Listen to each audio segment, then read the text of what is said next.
Hello, fellow bass player. Thank you so much for joining my mailing list, and thank you so much for joining me here for the first of my 4 free lessons.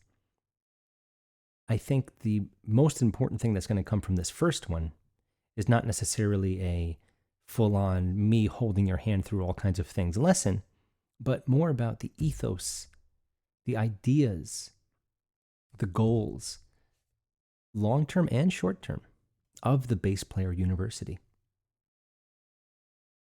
It's a never-ending flow of information. That's actually the whole purpose of it. I've been teaching one-on-one lessons for over 25 years.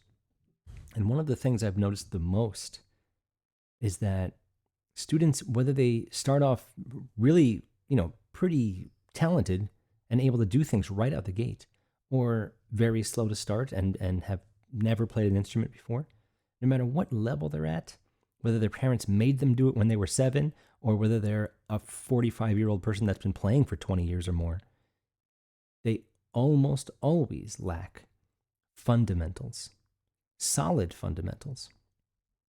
And many times, if there's a question about a part, or a style, or a type of sound, or just any musical question regarding a song that they're working on, almost always the answer lies within the fundamentals, the scales, the chords, and the rhythm.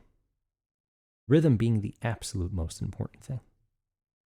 So let me ask that question. What is rhythm? It's my very favorite question to ask anybody the very first time I see them. What is rhythm? It's weird to spell, and it's pretty weird to define. And here's what makes it so weird. I know that you know what rhythm is. I know what it is too. I think everyone does. Walking is natural rhythm. Speaking has a certain rhythm. It's very musical. We're all musicians. All of us are musicians. And I don't say that lightly because, for example, I cook all the time. I am not a chef. And a lot of people, they have instruments, they can play music, but maybe they don't want to call themselves professional musicians, but they're musicians. We can all do it. So look up rhythm. Look it up online. Look it up on a physical dictionary. I have many dictionaries here. And look it up in a multi-volume encyclopedia. You're going to find very different, and of course slightly similar, but very different definitions, often very long. I'm talking about paragraphs just to define this one little word. It's a very hard thing to really quantify, but we need it. And without it, we really just have 12 notes. And then we start over again and we get a new octave. If anything so far is unfamiliar, that's great. That's what we're here for. The university is here to help you grow in all aspects of your musicality. And there's a few things that we don't do here. We don't say the word mastered, and we don't use the word perfection. Ask any legend or any professional. And we've already had our first legend as a guest on this Bass Player University, Bakiti Kumalo, who happens to be my friend. Ask any legend. Ask them if they're done. Ask them if they've achieved perfection or mastered something. Anything. And take a wild guess what they're going to say. They're going to say no. They're going to say they're not done yet. They're going to say there's always more to learn. There's always more to go. You're never done. That's part of the reason that this exists. It's part of the reason that I'm here. I'm here to guide. I'm here to create inspiration. I'm here to create goals. And I hope that this lesson will be inspiring for you and give you some new ideas on how to not necessarily reset entirely what you do. Because one thing that I've always done with my private students throughout the years, and I've done some group instruction too. I've actually helped bands, as a matter of fact. One thing that we strive to do is to keep your individuality and make sure that you are you as a bass player. We all use eighth notes. We all use quarter notes. We all use footballs, whole notes. We all use roots and fifths. But we have to find our own true individual voice, not just your own tone, because you have your amplifier with your bass, with your strings, with your cable, if you have pedals. That's your tone, that's your whole vibe.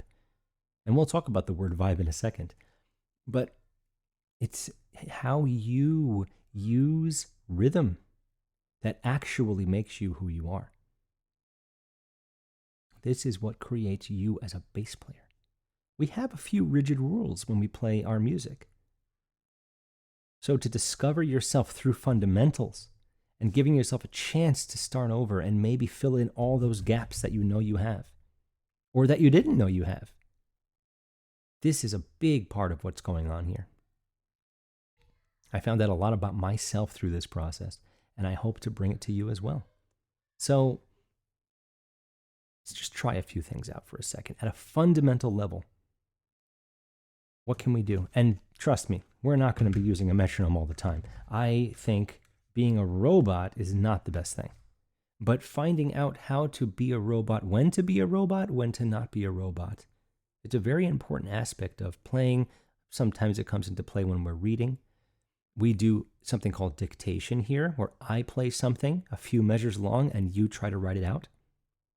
This is a very important way for you to understand how much you actually know. Imagine that you understood your language. If it's English, I assume that it probably is your main language. And if not, then I will try to work with you as best as possible. Imagine you know English as well as you do now. You're already a master of it. There's the word that I don't want to use. But you can't read or write it. What if you had to convey a piece of information to somebody and you didn't have the facilities to record and edit and do all these things? You'd have to write it down. Writing down your thoughts can be a great way to reinforce them, to analyze them, and to just know that you have it down. This is why we're going to also work on little things like writing little fragments of bass lines. Bass lines are not often very long. They're often a repetitive thing that happens every few measures. Often. And there's plenty of times when that is not the case, of course. But think about it. Being able to read and write simple things is fundamental. But that's not what we're doing today. We're going to be listening to this metronome for a second. This is 80 BPM, beats per minute. And we are going to use this metronome to play eighth notes. I count them as 1 and 2 and 3 and 4 and. Fundamentally sound way to do this is to actually do what I did. Find some body motion. Dance to it. If you don't do this before you start playing, you're probably not going to come in and get it immediately correct. You may find that it takes a measure or two for you to align with the click. We don't want that. We have to be right from the start. Coming right in. Putting accents on the click. I'm alternate plucking. Being able to do that, simple, but calm and relaxed professionally, starting right on cue. It's correct the whole way through. Not perfect. I bet if you listen back with no metronome, it's not perfect. We don't want perfection here. I don't want it. I want to know that you really have it down inside, that you have it within you, and that you can produce it on your own without the metronome. Now, let's say that is just super easy for you. Let's accent the ands. 1 and 2 and 3 and 4 and. Again, doing little ups and downs with my head, bobbing my body. It's much better than being very mechanical and stiff. It's fine. Obviously, if you're doing like a robot performance or something, I've seen that band Devo do it, if you know who they are. It's fine. I was able to stay in time. You could see I was very rigid, but it sounded like I was a metronome. It sounded like I was a robot. Now, last but not least, just starting to play with the metronome a little bit. Let's blast it. 240. Can we play all the ands?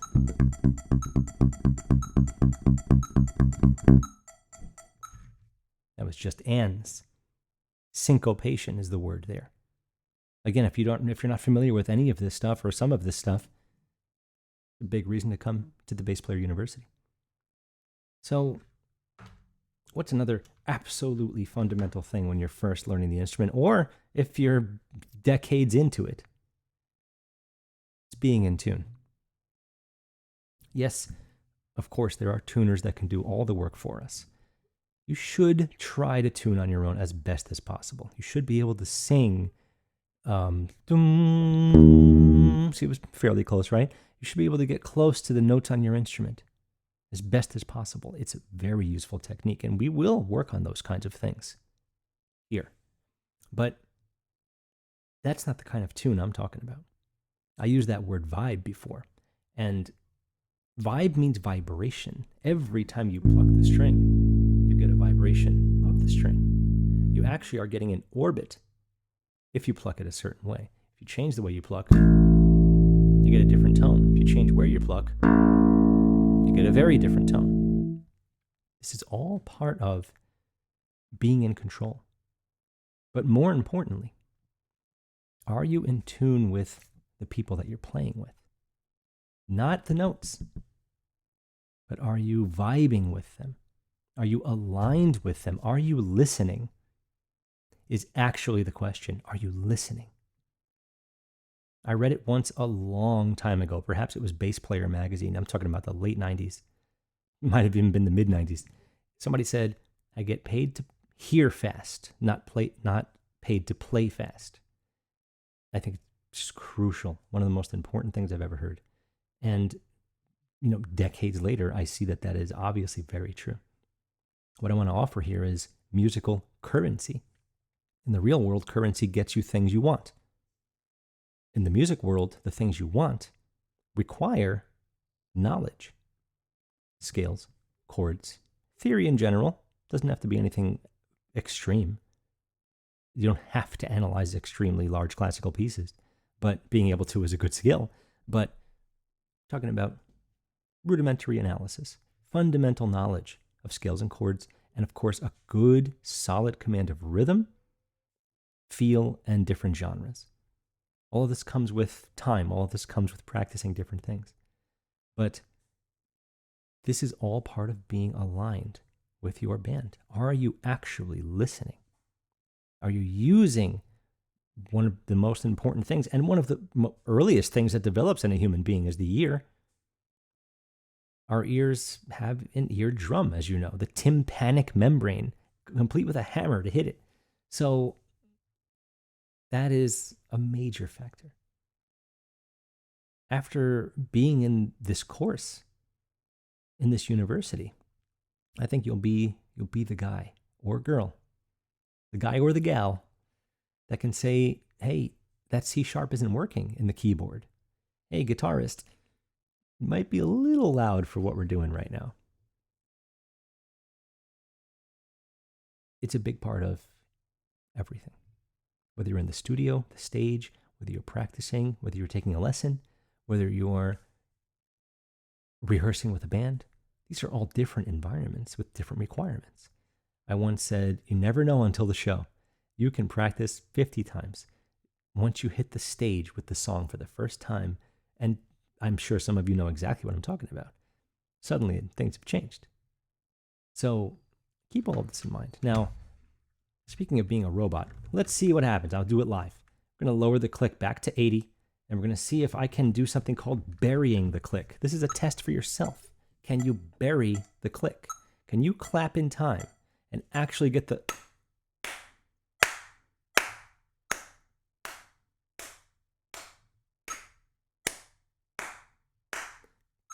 A few of them, I got the click to disappear.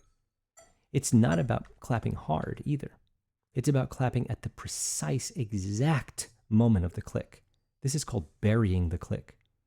It's almost impossible to achieve while you're playing unless you're doing something like slap. If you're slapping along with the click, if you're doing something along those lines, you'll probably get a few hits that are right on with the beat. But let me just say, if slapping is something you're interested in, slapping to the click can be brutal at first. It is not like plucking. So let's take all of these concepts, let's keep them in mind, keep them in your heart, and remember that the click can take you very, very far Let's see just how well you do know yourself and how well you can work on your fundamentals. And last but not least, I was at 80. Let's go to 40. Let's see what happens when I go to 40 and try that same thing I was doing earlier.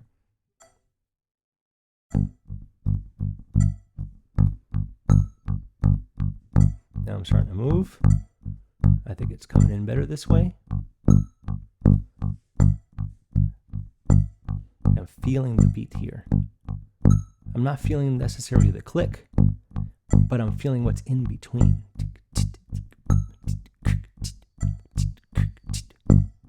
It's not cheating. That was not perfect. I'm saving it. I'm giving you that. I want you to see it. It's not perfect, but you could tell that the feel was right, and that when I started to show you where my mind was with that pseudo drum beat, like half beatbox thing, that aligned me. Suddenly I was actually with the metronome, and it wasn't a robot anymore. This is a game you can play with yourself for hours, as far as timing, scales, chords, just eighth notes, just quarter notes, long, short. So many different ways to approach it. Change your volume, every other measure, get loud, get quiet. Dynamics, this is called. So many different things. So with this first one here, I hope that you got a good idea, because this one's going to be just a little longer than the other ones. I hope you got a very good idea about what goes on here at my Bass Player University. And remember that what's different about this for me, and what I really think separates this from a lot of other things, is there are some fantastic teachers out there that all can show you rhythm, eighth notes, all this stuff. Of course they can. They know it too. I'm not the only one that knows these things, but I'm looking to take it to a much more finely tuned level than I usually see. I want you to become you. I don't want this cookie cutter, everyone that comes to me gets the exact same thing. I've never done that for any student I've ever had. I've never opened my lesson book and done, we start at page 1, you'll be at page 5 in 5 weeks. I've never done that once ever with any student I've ever had. I follow the path that they need. I follow their wants and their needs and their goals. And then I create goals and inspiration for them. I hope this was inspiring for you as well. And it doesn't have to be with the metronome, but I suggest you put it on every so often. It will definitely help.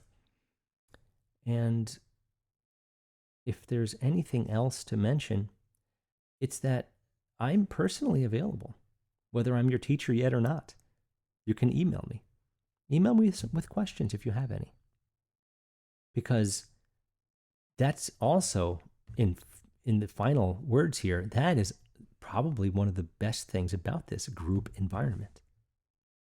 I've had way more solo students than groups, and I'm changing that now. In the group environment, not only do you get a chance to ask not me, but other bass players, other like-minded individuals, all at different skill levels with the same goal, which is already awesome, but you get to almost push yourself more. Instead of just seeing me every time, and it's only me, and you get used to me, and then suddenly, I didn't play as good, but it's George, he's okay. Now, there's more pressure, I think. You're like, I want to be as good as Rick. I want to be as good as Jill. Everyone that you're surrounded by in this group will be pushing for the same thing. And sometimes you might be surprised that you're doing better than they are. And sometimes you might be surprised at how great they do something you didn't know they can do, and it can inspire you. The group setting is the cherry on top of the Bass Player University. Once again, thank you for joining me here for the first of 4, and I'll see you at the next 3 free lessons.